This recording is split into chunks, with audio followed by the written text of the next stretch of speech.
des luttes pour l'eau du moment. Merci, très vite. L'eau c'est vital, mais malheureusement c'est vitel aussi. 2 chiffres et un système.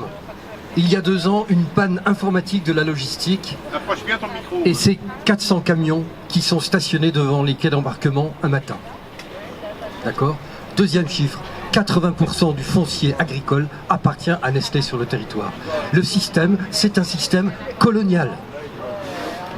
Et quand vous voyez ce qu'ils font à Vittel, imaginez ce qu'ils font en Afrique ou en Amérique du Sud. D'accord ?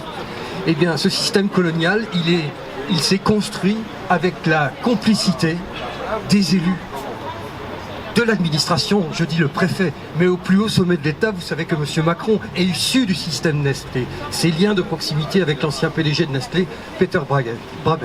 Voilà, donc je voulais simplement vous dire ça. Il y a la vision qu'on peut avoir de l'eau en bouteille, mais il y a le système qui est derrière.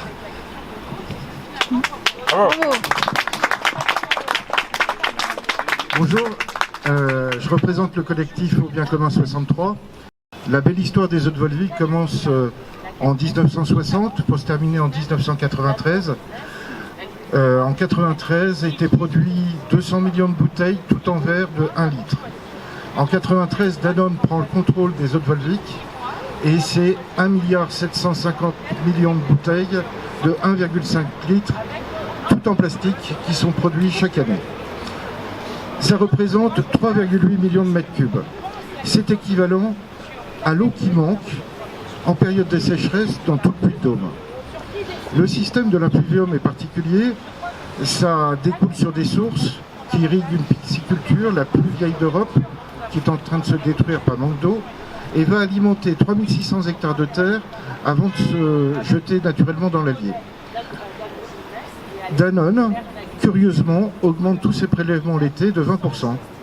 Ce qui fait que, pour éviter d'avoir à stocker de l'eau, et puis voilà.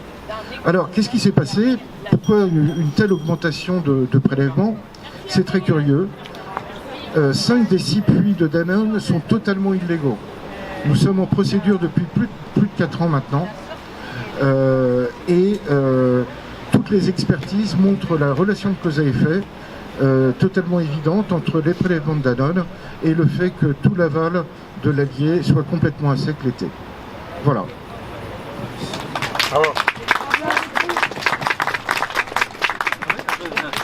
Je ne veux pas vous reparler de Vittel et nos camarades de Volvic avec qui on a fait alliance se sont exprimés aussi. Moi, je voudrais juste envoyer un signal en direction de nos camarades du Canada qui sont en lutte contre Nestlé aussi, mais c'est une lutte symbolique contre Nestlé parce qu'ils ont aussi Coca-Cola, ils ont aussi Danone, ils ont aussi d'autres embouteilleurs dans leur pays. Je voudrais envoyer un signal à nos camarades avec qui nous avons fait alliance aussi aux États-Unis, le Maine, le Michigan, la Floride, la Californie. Je voudrais envoyer un signal à nos camarades zapatistes avec qui les Volvic ont fait alliance récemment et avec qui Vittel nous sommes rapprochés aussi d'eux par vidéo. Hein, on leur a envoyé une petite vidéo, un petit signal. Voilà. Donc je voudrais dire que nous partageons les mêmes préoccupations, nous sommes victimes, nous sommes tous des indigènes de ces multinationales. Il faut absolument nous unir pour gagner en efficacité. Ils ont des stratégies mondiales. Nous aussi, il faut qu'on ait une forme d'alliance mondiale contre ces grands prédateurs, ces pollueurs, ces enfumeurs. Exactement, je suis d'accord. Voilà, donc je vous invite aussi, via notre site et puis via tout ce que vous voudrez, à aller aussi soutenir les combats de nos camarades, qui j'espère aujourd'hui sont comme nous rassemblés. Bravo.